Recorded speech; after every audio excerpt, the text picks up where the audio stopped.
හරි අපි 17 වෙනි අභ්‍යාසයේ 8 වෙනි ගානට යමු එහෙනම්. අපිට එතනින් පටන් ගන්න තියෙන්නේ මේ 8 වෙනි ගානේ කියන එක බලන්න. මේ බෝලයක් සරල රේඛීය මාර්ගයක 5 ms එක ඒකාකාර ප්‍රවේගයෙන් ගමන් කර 20 මීටර දුරකින් පැවති B නම් විශාල බෝලයක ගැටි නැවත මුල් මාර්ග ඔස්සේම 4 ms එක ඒකාකාර ප්‍රවේගයෙන් ආරම්භක ලක්ෂ්‍ය වෙත පැමිණි. බෝලේ සාමාන්‍ය වේගය සහ සාමාන්‍ය ප්‍රවේගය. එතන සාමාන්‍ය ප්‍රවේගයක් ගන්නවා. පහත වටිනා වේගයේ වටිනාකම් පහත කාලපරාස සඳහා වෙන වෙනම සොයන්න. මුලින්ම කියන තප්පර 0 සිට 4 දක්වා. එහෙනම් සාමාන්‍ය වේගය ගන්න කොහොමද? මුළු දුර බෙදීම මුළු කාලය. එහෙනම් තප්පර 0 සිට 4 දක්වා මුළු දුර හොයා ගන්න ඕනි. මුළු කාලය තප්පර 4යි නේ තියෙන්නේ කොහොමද? ඊළඟට 0 සිට තප්පර 9 දක්වා කියද්දී මේ විදිහට යන්න තියෙන්නේ. ඉතින් වැඩේ තියෙන්නේ මේ 0 සිට තප්පර 4 කියන කතාව පොඩ්ඩක් බලන්නකෝ දැන්. 5 මිෂන වේගයෙන් 20 මීටර දුරකින් පැවති B වල ගිහිලා තමයි වදින්නේ. එතකොට මම ඇන්දොත් එහෙම මේක මෙන්න බලන්න. ඒ බෝලය ගිහිල්ලා B බෝලේ වදින්නේ මෙන්න ඒ බෝලය ගිහිල්ලා B වල වදිනවා. වැදිලා ආපස්සට මේක එනවා. මේ 20 මීටර දුරින් පැවති B බෝලේ වදින්නේ. වැදිලා තමයි මේක නැවත එන්නේ ආපහු නේ.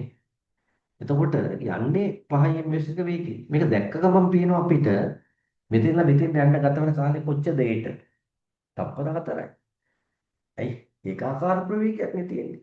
ඒතකොට S සමානයි u ට දැම්මත් අර S කියන්නේ 20යි, u කියන්නේ 5යි, t තප්පර 4යි. ඉතින් අහන්නේ මේ කාල පරාසතුල සාමාන්‍ය වේගය. ඉතින් සාමාන්‍ය වේගය වෙනම හොයන්න දෙයක් නැහැ. මොකද එකම වේගයෙන් යන්නේ. වේග දැන් දෙකක් තිබ්බනම් ඔන්න ඒ කාල පරාසය තුල අපිට සාමාන්‍යයක් ගන්න තියෙන්නේ. එකම එක නම් තියෙන සාමාන්‍ය 5මයිනේ. එහෙනම් ඉතින් අර රෝමිලක එකට අදාළව බිඳුව තප්පර 4 කාලය තුල සාමාන්‍ය වේගය කියලා කියන්නේ 5යි ms වෙන එකම තමයි. සාමාන්‍ය ප්‍රවේගයක් අහන්න නිසා සාමාන්‍ය ප්‍රවේගය කියන්නේ මොකද්ද? මුළු විස්ථාපනයේ බෙදීම මුළු කාලේ. ඉතින් මේකෙදි සරල රේඛීය මාර්ගයක යන්නේ. එතනත් ඉතින් මුළු විස්ථාපනය 5 මේ අදාළ කාලයෙන් බෙදලා ඊළඟේ 5ම තමයි. පැහැදිලිද? 5යි ms දෙකම තමයි. તો 5යි ms දෙක තමයි සාමාන්‍ය වේගය සහ සාමාන්‍ය ප්‍රවේගය කියන දෙකමනේ. හරිද? මේක තේරෙනව නේද? දැන් ඊළඟ එක බලන්න ඊළඟට අහන්නේ කාල පරාසය කොතනද කියලා බලන්න. ඊළඟට අහන කාල පරාසය තත්පර 0 සිට 9 දක්වා. දැන් 0 සිට 9 දක්වා. මේක පොඩ්ඩක් බැලුවොත් එහෙම මෙන්න බලන්න. දැන් ආපහු එන්නේ 4ක වේගයෙන්නේ. එහෙනම් මෙතන ඉඳලා මෙතෙන් යන්න තත්පර 4යි. ආපහු එන්න කොච්චර තත්පර? 5යි. එහෙනම් මුළු කාලෙ පොත තත්පර 9යි. එහෙනම් අහන්නේ තත්පර 0 සිට තත්පර 9 දක්වා කියන්නේ මෙන්න මේ මුළු කාලය. ඒ කාලය තුළ මුලින්ම අහන්නේ සාමාන්‍ය වේගය. එතකොට එතන සාමාන්‍ය වේගය කියලා කියන්නේ මුළු දුර බෙදීම මුළු කාලය. මුළු දුර කොච්චරද? 20යි 20යි 40යි. හරි නේද? ඒ 20ක් යනවා ආපහු 20ක් එනවා. මුළු කාලය කියලා කියන්නේ මෙතන තත්පර 4යි මෙතන තත්පර 5යි. අය ඔක වෙනම හොයමින් ඉන්න ඕනේ නැහැ. එතකොට තත්පර කීයද? 4යි 5යි 9යි. හරි නේද කතාව පැහැදිලිද? එතකොට එන්නේ සාමාන්‍ය වේගය 40 බෙදීම 9 කියන කතන්දරේ. හරි නේද? පැහැදිලිද කතාව? 40 බෙදීම 9. ඒක 4.4යි කියලා අපිට ගත්ත හැකි. මෙතන ඊට අමතරව අහනවා සාමාන්‍ය ප්‍රවේගයත්. සාමාන්‍ය ප්‍රවේගයත් අහනවා. සාමාන්‍ය ප්‍රවේගය. අපි මේක ගමු 44න් 9 බෙදුවම නම් වරක් 4.36යි. 4ක් ඉතුරුයි අයත් නැවත 4ක් ඉතුරුයි 4.36යි. නැවත එහෙම නේද මේක නේද 4.4යි ms වෙන එකයි කියලා දාමු. දැන් සාමාන්‍ය ප්‍රවේගය මෙතනදී වෙනස් වෙනවා. සාමාන්‍ය ප්‍රවේගය කියලා කියන්නේ මුළු විස්ථාපනයේ බෙදීම මුළු කාලේ. මම ලියන්න මුළු විස්ථාපනය බෙදීම මුළු කාලේ. මුළු විස්ථාපනය කොච්චරද? ආරම්භක පිහිටීමත් අවසාන පිහිටීමත් අතර කෙටෙම දොර කොච්චරද? ඒ වල ඒ තියෙන එක්කෙන මෙතෙන්ට ගිහලා ආපහු එතෙන්ට වෙනවා කියන්නේ විස්ථාපනයේ බිඳුව. කාලේ ඉතින් වැඩක් නැහැ. තප්පර 9 කොහොමද? වැඩකුත් නෑ. මොකද උත්තරේ බිඳුවම තමයි. සාමාන්‍ය බිඳුව කියන එකට අපිට ඒකක ලියන්නේ නැහැ. එහෙනම් බිඳුවයි.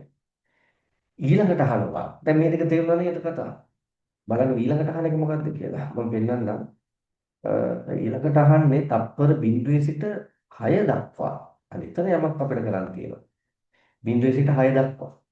බිඳුවේ සිට 4ක් කියන්නේ මෙතන, 6ක් කියන්නේ තව තප්පර දෙකක් මෙහාට අවිලා නේ තියෙන්නේ. එහෙනම් අර මුළු දුර හොයන්න නම් මේ ටික 20යි අර තප්පර දෙකක් තුල මෙහාට ආව දුර ගන්න වෙනවා. එහෙනම් මම ගත්තොත් එහෙම මෙන්න බලන්න. අර තුන්වෙනි එක තප්පර බිඳුව සහ 6 අතරනේ. තප්පර දෙකක් තුල ඉන්නේ මොන වේගයෙන්ද? 4ක වේගයෙන්ද? එහෙනම් තප්පර දෙකක් තුල ආපසු පැමිණි දුර කොච්චරද බලන්න. ඒ සමාන ut දැන් මේක ඒකාකාර වේගෙන් එන්නේ. ඒකාකාර වේගය 4යි. 4 වැඩි කිම 2 8යි. 8යි මීටර. තේරෙනවා සරලයි මේවා මේ එහෙම ලියලා ගන්න දෙයක් නෑ. 4ක් වෙනවා තප්පරයකට. තප්පර දෙකට 8ක් වෙනවා. එහෙනම් පුළුවන් නම් දැන් කියන්නේ සාමාන්‍ය වේගය කොච්චරද? සාමාන්‍ය වේගය කියලා කියන්නේ මුළු දුර කීයද? මෙතන ඉඳලා මෙතෙන්ට 20යි 20යි නැවත 8ක් වෙනවා 28යි.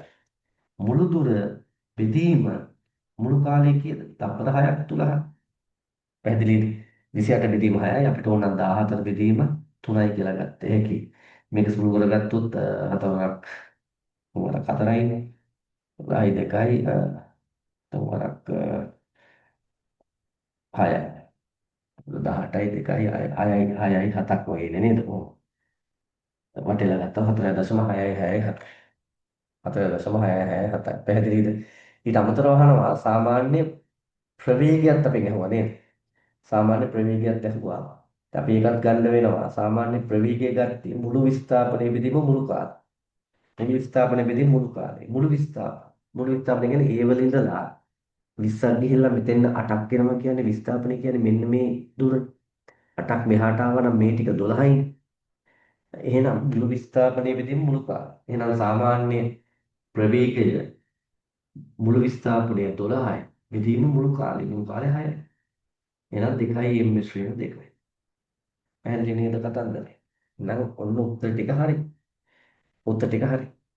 මේ හරි සරල ගැටලු මෙවුවා. ලොකුවට හිතන්න යන්න දෙයක් නැහැ. මේ බලන්න මේක හරි සරලයි. තප්පර බිඳුවේ සිට 4 දක්වා කියන යවුවා. ඉතින් බිඳුවේ සිට 4 කියලා කියන්නේ අර ගැටෙන්න යන කාලෙමයි. ඒ නිසා සාමාන්‍ය වේගයත් 5යි සාමාන්‍ය ප්‍රවේගයත් 5මයි. ඊළඟට ඇහිවි බිඳුව 9 කියලා කියන්නේ ඒ බෝලේ නැවත මුල් පිහිටීමට ඇවිල්ලා නැති. එනිසා අපි මුළු දුර ගත්තා 40යි. මුළු කාලේ 9න් බෙදලා සාමාන්‍ය වේගය ගත්තා. සාමාන්‍ය වේගය බිඳුව වුණා. මොකද මුළු විස්ථාපනයේ බිඳුවයි. ඊළඟට තප්පර බිඳුවේ සිට 6 දක්වා මේ විදිහට හෙව්වා. සරල ගැටලු. ඊළඟට බලන්න මේ 9 10 11 ඒ ටික අර සම්ප්‍රදායික ගැටලු සමීකරණ දාලා අපිට ගත්ත හැකි. මම 9 හදලා පෙන්නන්නද? 9 මොකද්ද කියන්නේ? නිශ්චලතාවයෙන් චලිතය ආරම්භන වස්තුවක් 2යි ms ඍණ 2 ත්වරණයෙන් චලිත වී තප්පර 10ක් තුලදී ලබා ගන්නා ප්‍රවේගය. එම කාලය තුල සිදු කරන විස්ථාපනය සොයන්න. මෙතන උත්තරක් දීලා තියෙන්නේ.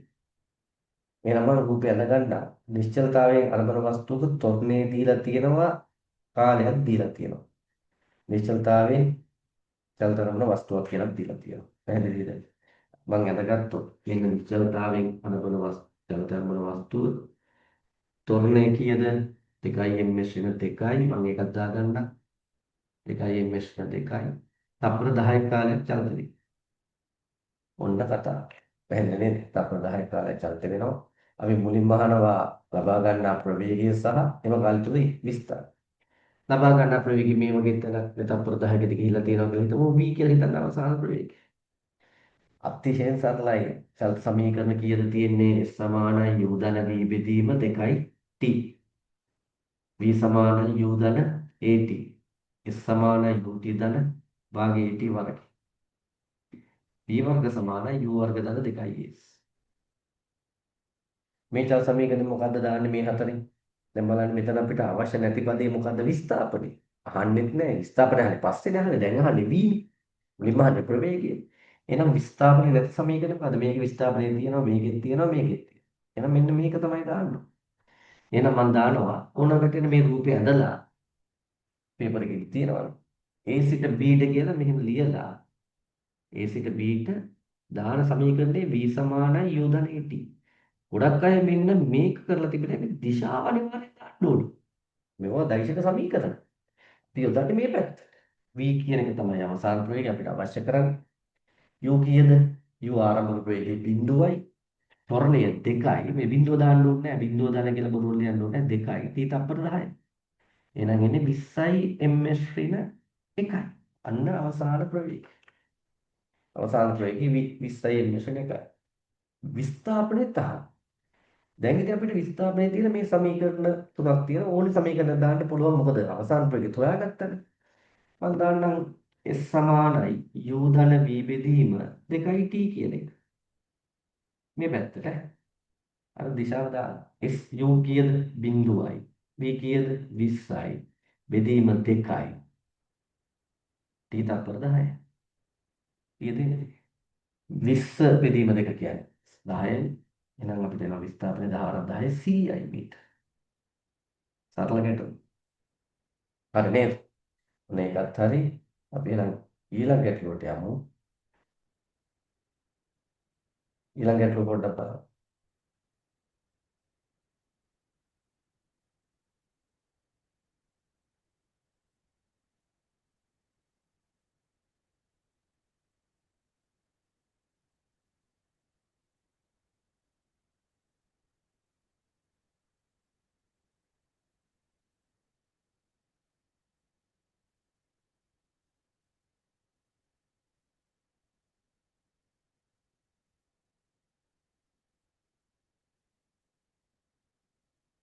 ඒක කියන්නේ 60යි ms ශ්‍රේණික ප්‍රවේගයෙන් චලිත වන වස්තුවක් 5යි ms ශ්‍රේණික දෙක මන්දයෙන් චලිත වේ.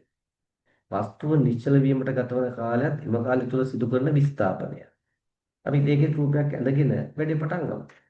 60ක වේගයෙන් චලිත වන වස්තුවක් මෙන්න එහෙනම් ආරම්භක වේගය 60යි.